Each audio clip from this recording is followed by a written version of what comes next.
final speaker today. So Zhixue got his BS in geology from Princeton University, and then came over here to get his PhD at Yale University with commodities geology and geophysics. Zhixue and I have been at the same institution 5 of the last 7 years. I think it was our first paper together. Yeah. Hopefully it goes well. Cool. Yeah, thanks. First of all, I want to start it out. I've been here for 2 years now.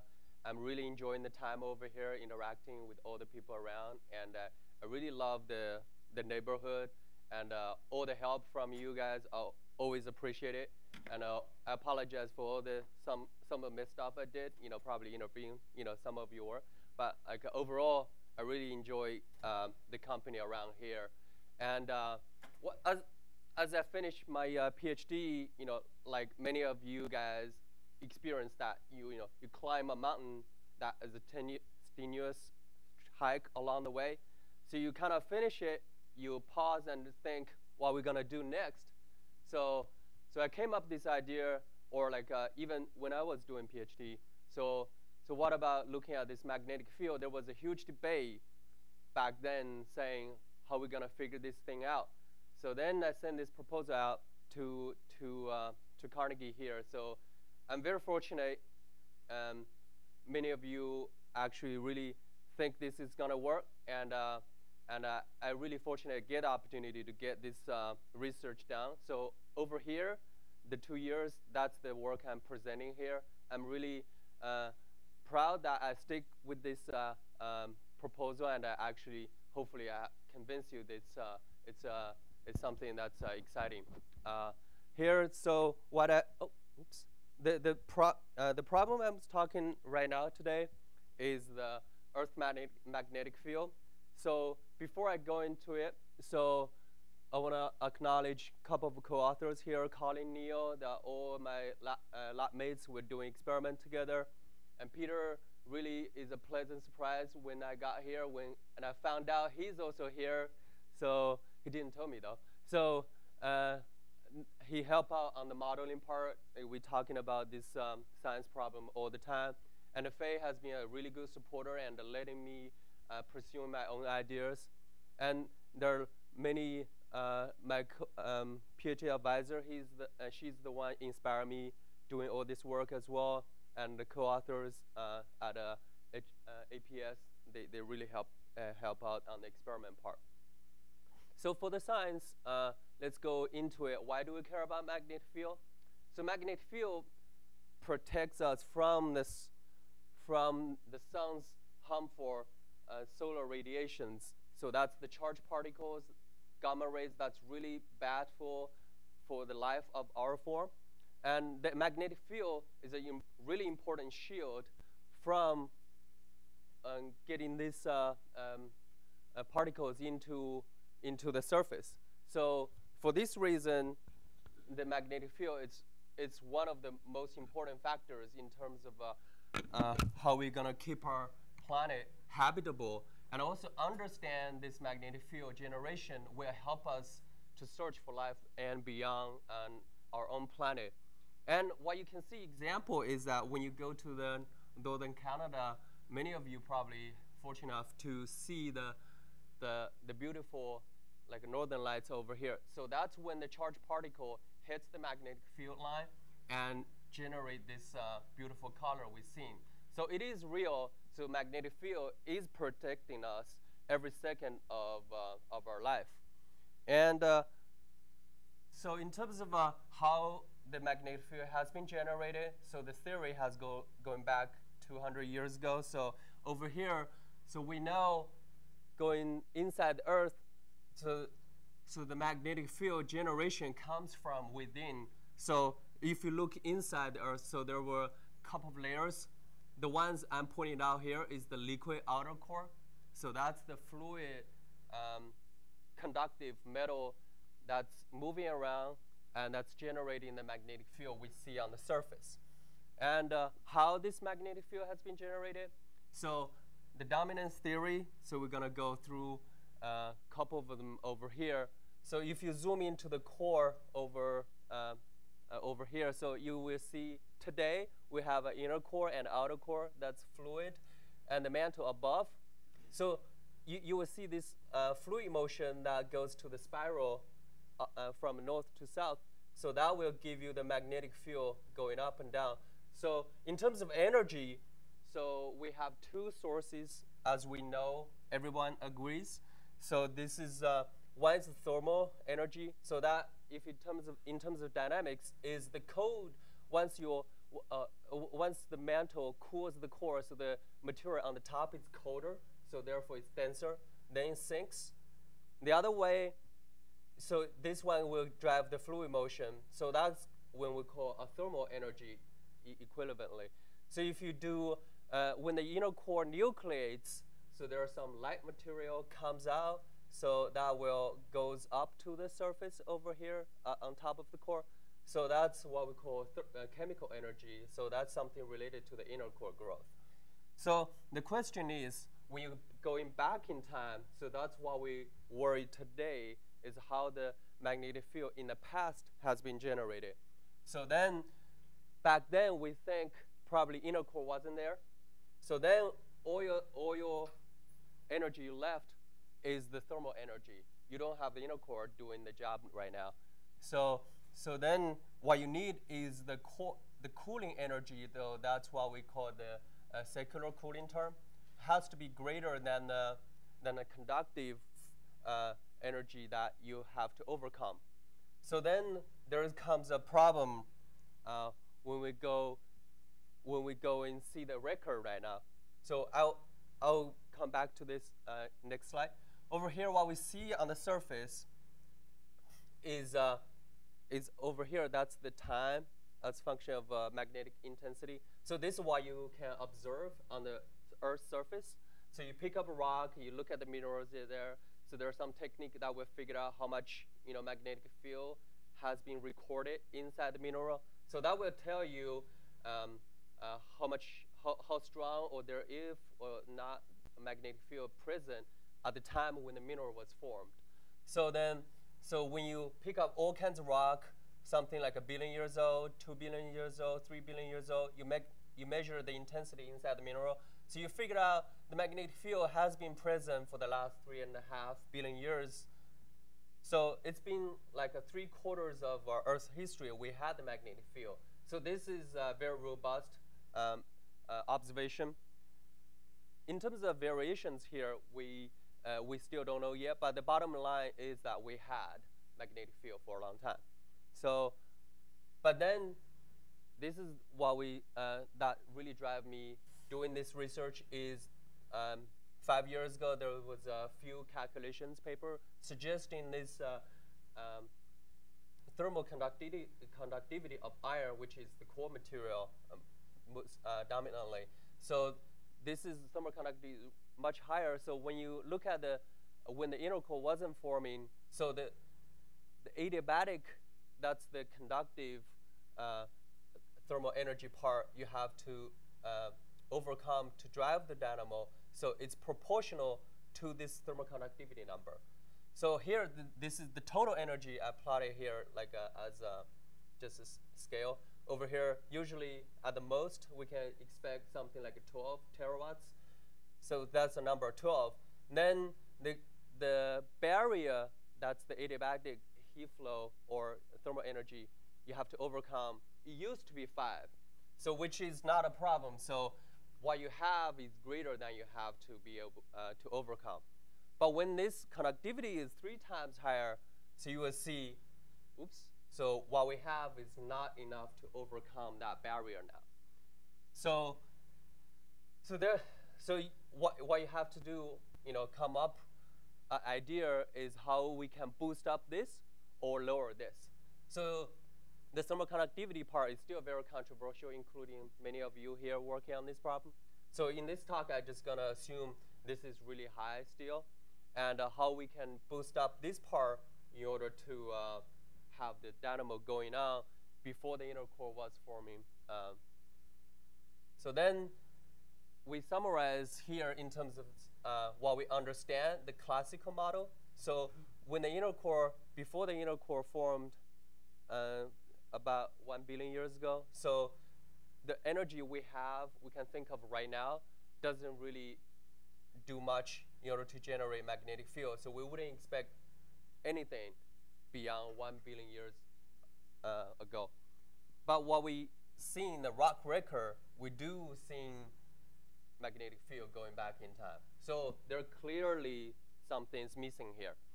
So here, in order to boost up the energy we need in order to produce the magnetic field, so there are a couple of ideas that throwing out. So the first one is I'm gonna focus on this for this talk is MgO exosolution, and there's an obvious one that's also the radioactivity that's caused by decay of some radiogenic element, potassium, uranium stuff. Peter has been proposed this could work in terms of having the energy budget work. And also there are exosolution of other forms I'm going to discuss later on.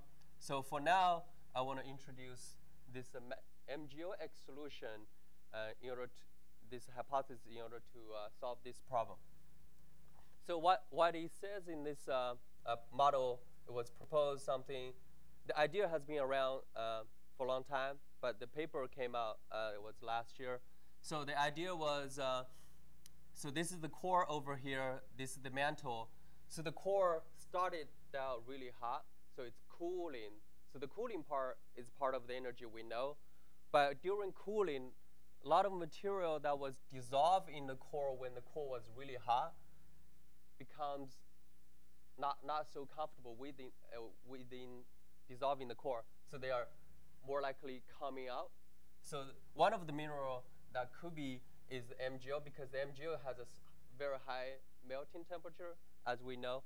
So it was dissolvable in the core when it's hot, but when it's cooling coming out. So I can give you an analogy, something like a salty water. When it's really hot, a lot of salt can dissolve in, but once you cool down, the salt doesn't like the water that much anymore. So it's starting coming out, crystallize. So when you're cooling further, more salt will come out. This is the same kind of mechanism over here. So conceptually, it does work in terms of how much material you would need coming out. So when it's lighter, so the MgO comes out. So you're gonna move towards the mantle. So the residual core material will be denser because they lose some of the MgO. So it will sink deeper into the core.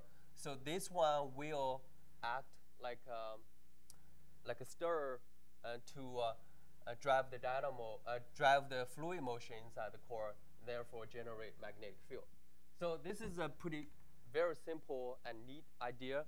So what we want to figure out quantitatively is how much magnesium, how much MgO would dissolve into the core, and how much it would exsolve out.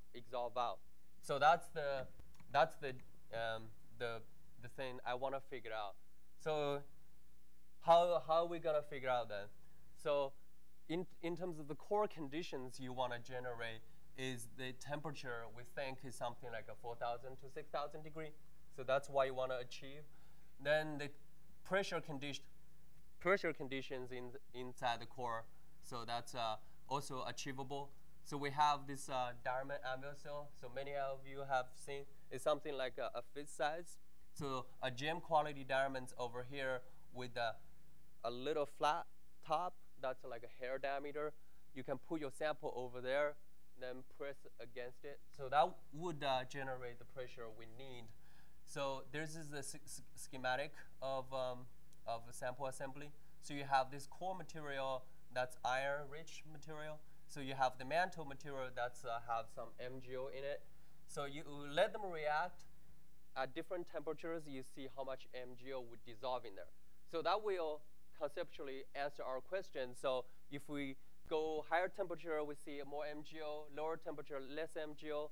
So you kind of figure out, oh, that might be something we need in order to know, quantitatively figure out if the MgO exosolution model really works.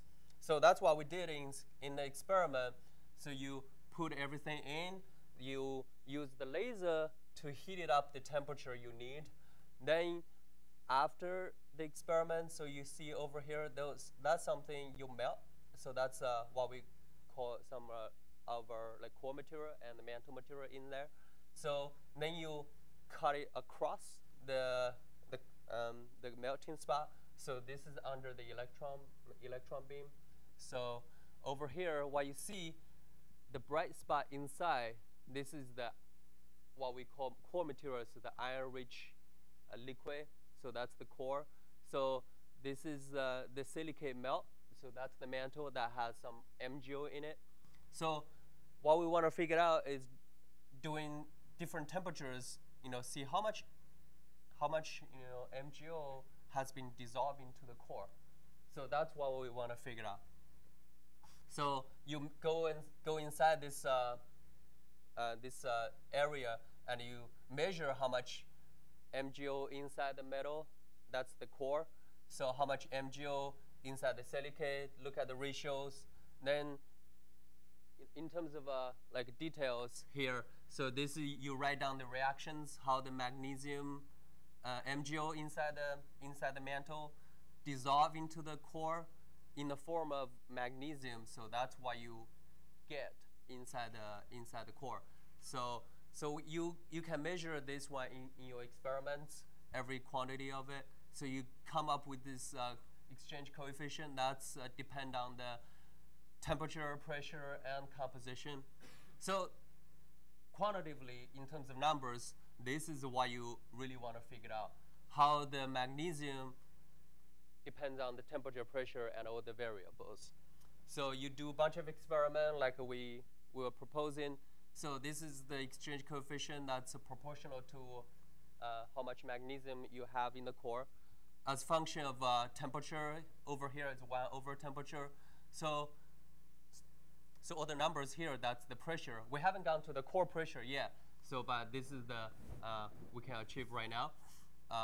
So over here, you see a nice trend, at least going from 4,000 to 5,000 degree. So that's the pressure temperature range we expect from the core. So then you see a nice, so going high, the solubility of, so magnesium number goes high when you go higher temperature. So that's what we expected. So I think I convinced you that conceptually this experiment would work. And in the meantime, actually, some other labs also did a similar experiment. So this is actually what they get. So let me just go through you here, going through these numbers here. So what you can see, overall, within each experiment, you see the gray points. That's one of the papers. So they're saying going low, higher temperature also follows the similar trend. And also, like there's some experiment that goes also similar to our experiment range. They found similar numbers over here. But the difference between each groups are huge. So look, take a number, for example, 4,000 degrees. That's the temperature we really care. So you go from here, so something, this is the log unit. So over here is something -4. When you go up here is -2. So that's 2 orders magnitude different. Oh, the pressure are similar. Somewhere between 20 GPa to 60 GPa. Yeah. So what you can expect that if you have like a few like a 0.1% in our experiment, if you extrapolate the model in a similar way, you would imagine it will be something like a 10% somewhere up here. So the difference is huge. Our analytical measurement uncertainty is much less than that. That's the error bar over here. So we would never imagine something like a 2 order magnitude difference in the experiment. So this has been really puzzling for the last year. So we had a lot of debates among ourselves as well. So how to interpret this? So one of the things people always concern is about how we're gonna interpret temperature, how we measure this. We've gone through all that, and there's one thing that's sticking out after we plotting this same number on a different axis. You'll find out maybe the temperature itself is not really the dominant controlling factor here. So when you plot it, my bad. when you plot it, the same quantity as function of oxygen in the air, you see I'm not trying to convince you right now, but I will let you look at the graph and see, there is indeed a positive correlation between this magnesium concentration versus oxygen in the core.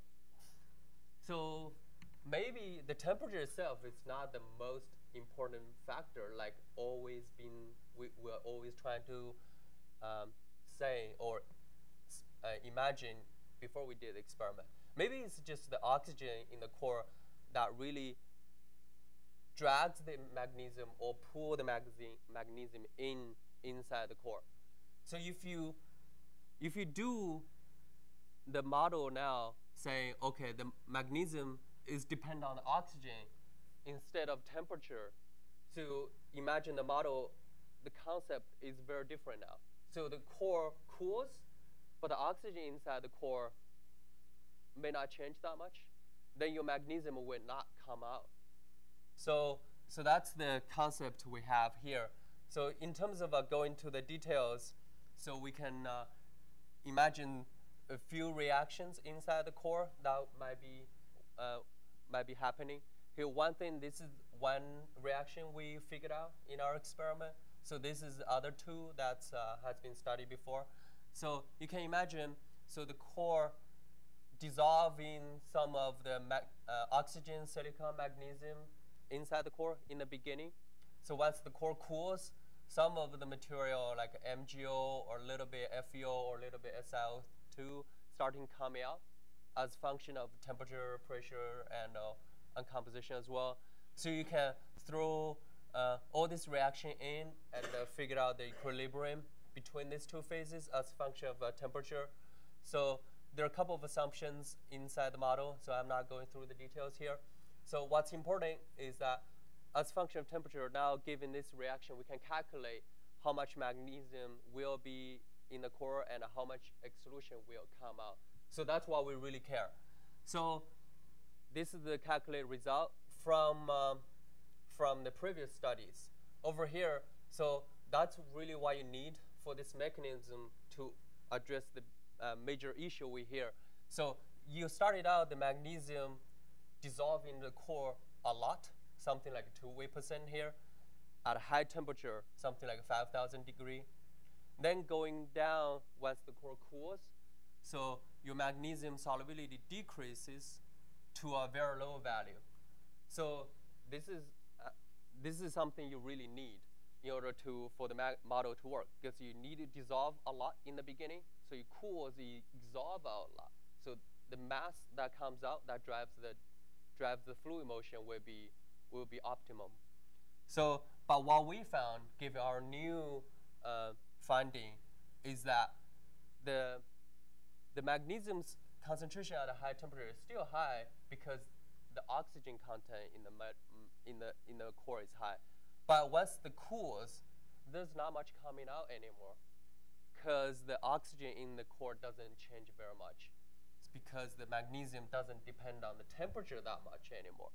So then you wouldn't imagine anything much coming out from this process. So that's essentially what we find. So you can go into the energy budget.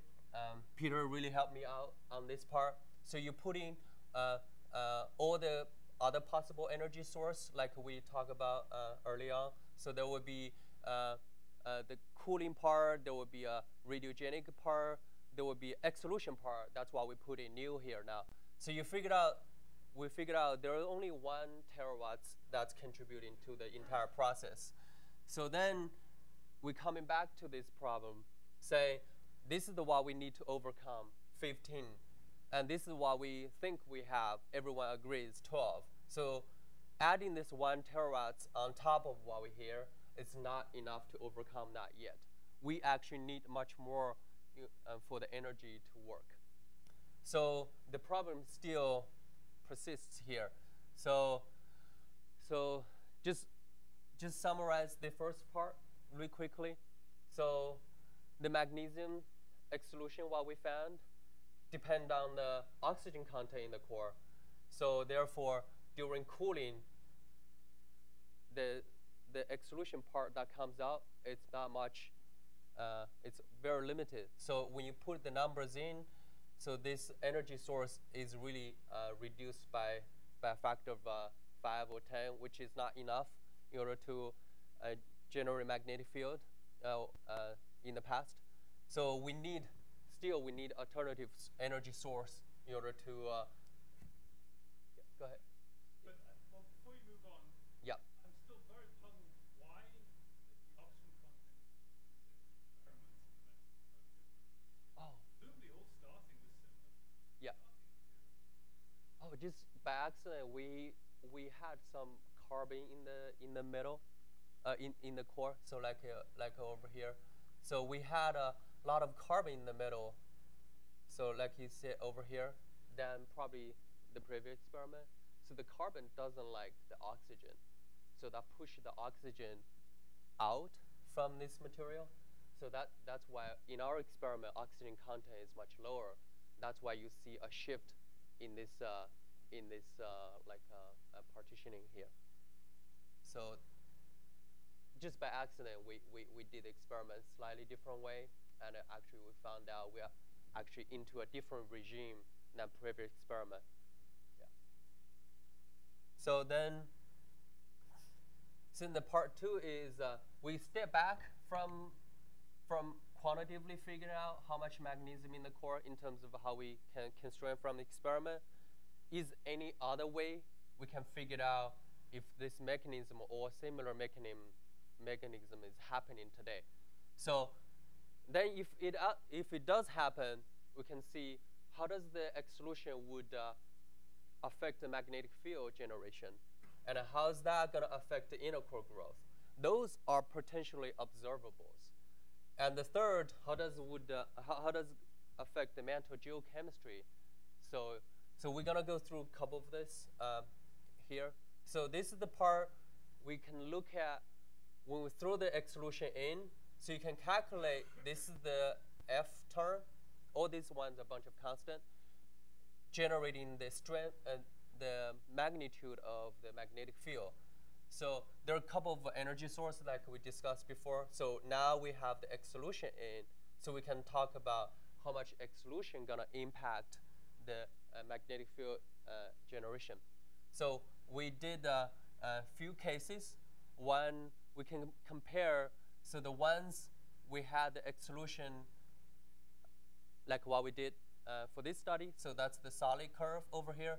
So this is the magnetic strength as a function of time. So you can calculate in terms of how much exsolution put it in, how much you would have observed. So here, there's another one that we can compare if you don't have exsolution at all. So that's the dash curve. So that's the exsolution curve, evolution you would expect. So here, I want to point out, given some exsolution or a lot of exsolution, you would see a slight drop in terms of magnetic intensity around inner core nucleation. So here, if you don't have exsolution, you would imagine there is might be an increase in terms of magnetic strength. So this is actually what's usually assumed in the literature, because the inner core grow will provide another energy source. So that will help you out in terms of boost up the energy intensity. But it's the opposite when the exsolution is working, because when the inner core nucleates, it slows down the core cooling rate. Then it slows down, it reduces the energy coming from the exsolution, because the exsolution depends on the cooling rate. So then this is potentially observable, because what we showed previously, the dots are, or the circles here are the observable. So this is the rocky peak on the surface. You look at the intensities, that's the inferred magnetic moment. So as a function of time. So given the data we have right now, given the variability we have right now, I'm not trying to convince you this would be a formidable test right now. But as you can imagine, in the future, if we have more data and we know how the measurement goes, and we might be able to figure out if we had an exsolution driven dynamo or something that's not much in there. So over here, over here, there are a couple of papers trying to use this one actually to see if there is an inner core outer core inner core nucleation. Let me just join you out here. So there's one paper saying you see there's an increase in terms of magnetic strength, and the variability also increases over here. They are actually arguing maybe the inner core is growing right around this time. So this, at least this could be a future study that going further out and seeing if we can see exsolution that caused the drop, or inner core growth causing like an increase in terms of magnetic strength. So here, so this, I put it out this as a speculative test. So, but hopefully some of you will do more observations, and hopefully there will be a better way to say if it works. The second way we can test is exsolution once it comes out from the core. So that will intrinsically carry some geochemical signature. So one of those two I would, on top of my head, thinking right now might be tungsten and a nickel, because the MgO exsolution or some other exsolution might really prefers the tungsten nickel inside of this exsolution. So you can imagine when the tungsten get carried away by this exsolution, gets mixed back to the mantle, would carry a distinct tungsten signature, which is what I would imagine something negative, tungsten 142. So this one might be detectable on the surface, and in fact, some of the rocks has shown there's some negative tungsten signature. So there's still a lot of work to be done in order to figure out exactly what number you would expect, or what other things would be compatible with the exsolution model. But in terms of tungsten and nickel, there are definitely some suggestion that they could be consistent with exsolution here. And also, the exsolution itself could be enriching carbon or hydrogen in some cases. And if it comes from the core itself, it could be a big reservoir for a carbon hydrogen. They get mixed back to the mantle, so that could be potentially a major contributor to the mantle carbon hydrogen budget.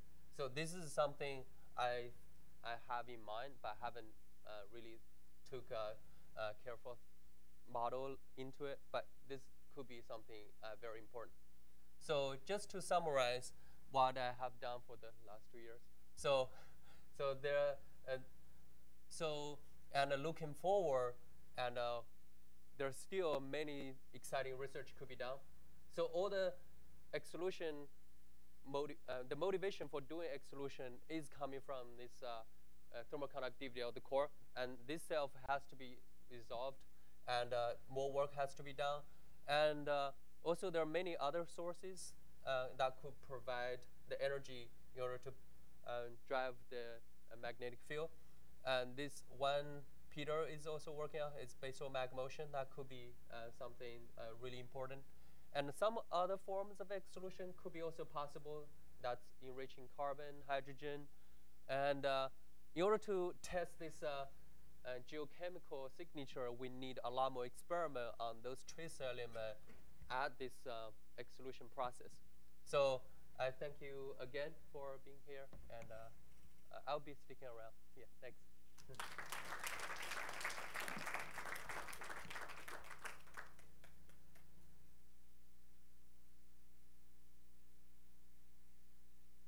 Hey. No. So, I just want to make sure I understand. So, you're suggesting that NGL exsolution is not right? It does. Not enough of it. Yeah, not enough, at least. Yeah. So, what's your argument against SiO2? Oh, SiO2, I haven't really really test in it, but it could be possible, yeah. But it's not exclusive, mutually exclusive in this case, because that's depend on the silicon oxygen. But there is one thing in common: the oxygen itself, it's dissolvable. Anything, yeah. Those two things might be coupled, but they're not competing each other. Yeah. So what if there was a lot of oxygen for a first? Still not in my case, because once the core cools, if the oxygen doesn't come out from the core, the magnesium will not come out, or comes out very little. Oh no, because the magnesium will just bounded or tied to the oxygen inside the core. It doesn't come out. Yeah, so it just still happily, lives in the core because they love the magnesium loves the go with the oxygen inside the core, so it doesn't come out as much. Yeah. Yeah, Bob. So maybe I'm confused about this. Even so, magnesium is bound to oxygen in the core. Yeah. If you get any exsolution, it's going to be exolving as MgO. So therefore, the correlation of Mg to O seems to me to be, even though it makes the results consistent. Yeah. The other graph showing Mg versus temperature seems to be still the most important one because you're seeing a very strong temperature dependence on the solubility of MgO,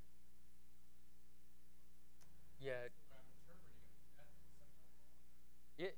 The way I probably phrased it was a little bit confusing, because in all the measurements we do assume right now is in the core, magnesium and oxygen are free atoms. They're not bounded. But once they come out as MgO, they are bounded. That's like a mantle material.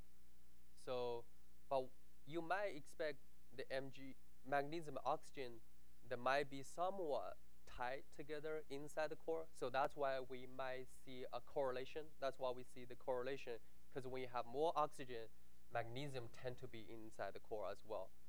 So like you said, you're right. So the correlation is pretty clear, but once you see the magnesium as function of temperature, so that's how much magnesium dissolve in the core as function of temperature.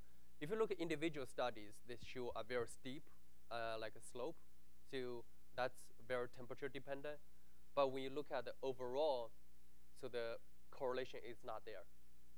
So that's why I say maybe it's not temperature dependent.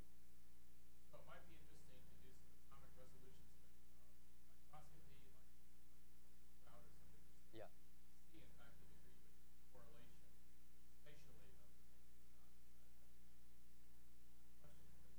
I think it's a question, because the whole process of exsolution has to involve somehow Yeah. nucleation of growth. Oh yeah. Of MgO crystal come out, right? Yeah, you're right. Otherwise, you're not going to have gravitational. Yeah, that's right. Yeah. But what we assume, at least in the liquid core part, so magnesium, oxygen are free atoms that are moving around. But once the crystallize out, they're bounded. They are forming as MgO crystal. Yeah. It's an assumption, but I just... Yeah, it is assumption. Sure. Yeah, exactly. We don't know yet. Yeah. Yeah, exactly. Yeah.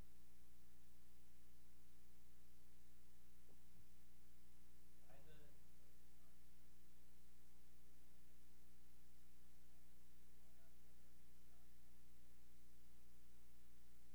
Yeah, it could be all that too. Yeah.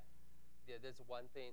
I started out as an MgO because that's at the time it was the most likely what. Because like MgO, it has very high melting temperature. At an ambient or any other like a low temperature, you don't dissolve MgO into the iron that much. But once you go really high temperature, you wouldn't imagine probably MgO will start to dissolve in there. That's what you need. You need something dissolve a lot at a high temperature, not much at a low temperature. So some other forms that we have to look at and figure out if that's also the case.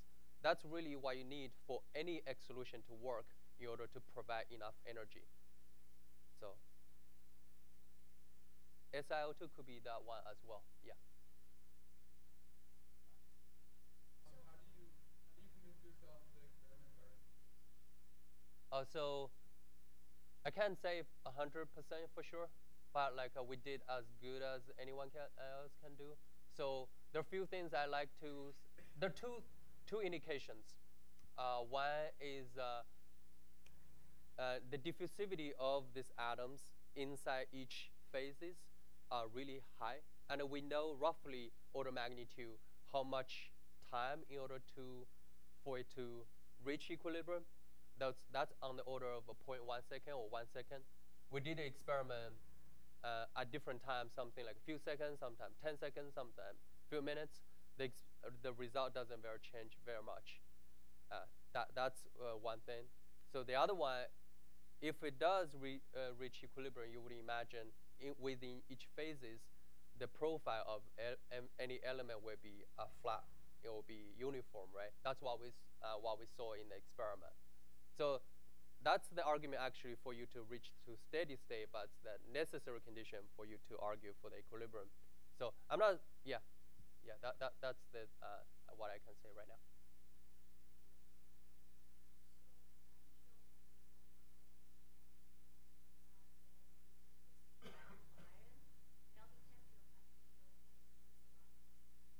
Yeah, yeah.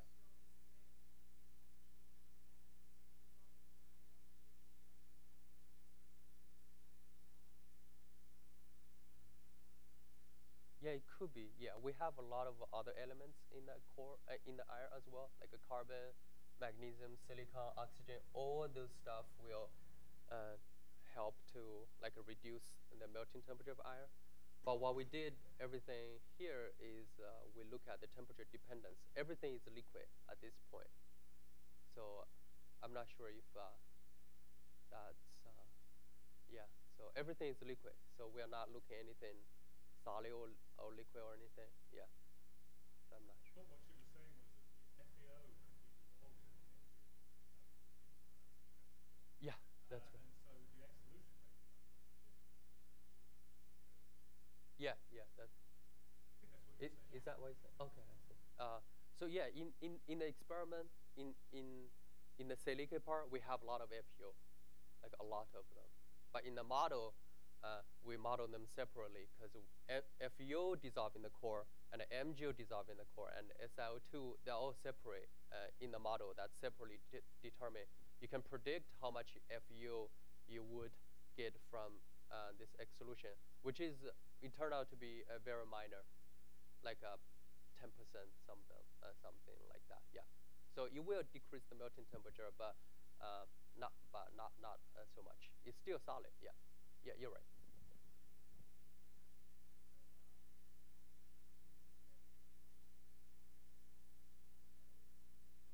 Yeah, no micropro.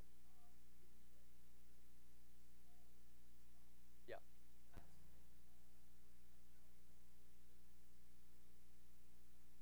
Yeah.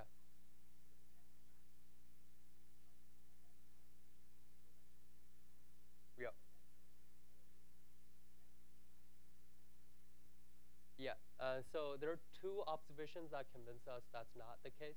So one is we did some very low temperature, so we don't see much magnesium inside the iron. So that's like our blank. We say similar experiment, and we have a lot of MgO in the CDK, but in this iron we didn't detect much magnesium inside it. So we know, okay, our blank is truly low. So that's one. So the other one, let me see. Can you just say? Let me see. Oh, that pretty much what we see at this point. And also, you can do some Monte Carlo simulation, see if the secondary fluorescence is truly low. So we did all that as well. It's expected. It's really low. It's only like a 1 ppm, something like that. And the third, very luckily, a lot of our experiment, when you decompress the sample, there's always a crack between the iron and the silicate melt. So the crack itself acts like something, maybe a vacuum or something that not helping, that will get the X-ray out of the way, not generating too too much inside the core, inside the iron. So in all cases, we think that's not the problem. Yeah.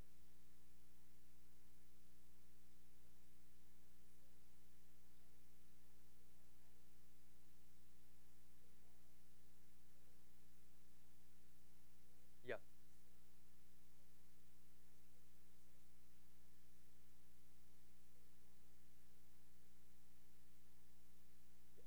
Yeah, that's certainly possible. What we see here right now, it doesn't really depend on how much magnesium you start with, because every time you do it, you have to follow that solubility curve. Our solubility curve is really flat, so that you might be able to dissolve a lot in the beginning, but our point is that it doesn't come out.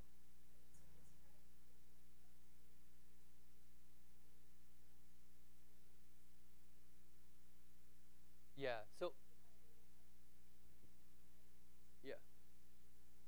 So the oxygen we had in the model is already on the high end. It's 6% of oxygen in the core already. So that's pretty much.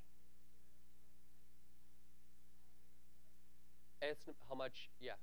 So it's the high end in terms of how much oxygen you would have in the core in order to match the hydrophile elements, everything.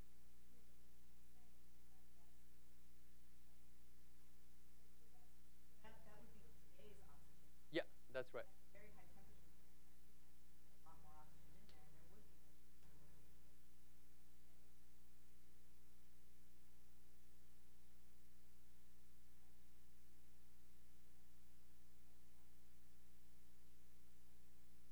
I think that's actually the argument. Mm-hmm. I would say I was using the oxygen content number. So just from the, I'm not saying it's not impossible. I would say, given this giant impact, you will introduce a lot of magnesium inside that little high temperature blob. But overall, the oxygen you will get diluted in overall. So the oxygen content inside of the initial core stage cannot go much as high much, like a 10% or something like that. 6% is pretty high, even given that scenario. That's my.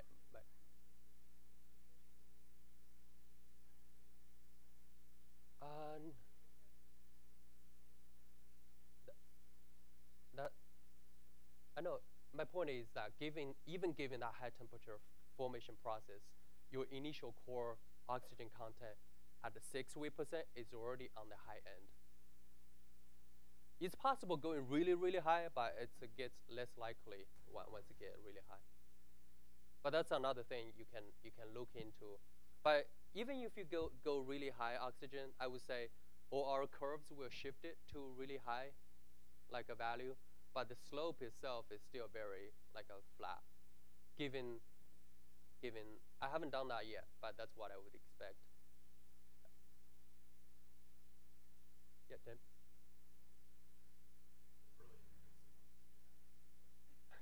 Oh, I did that. Oh.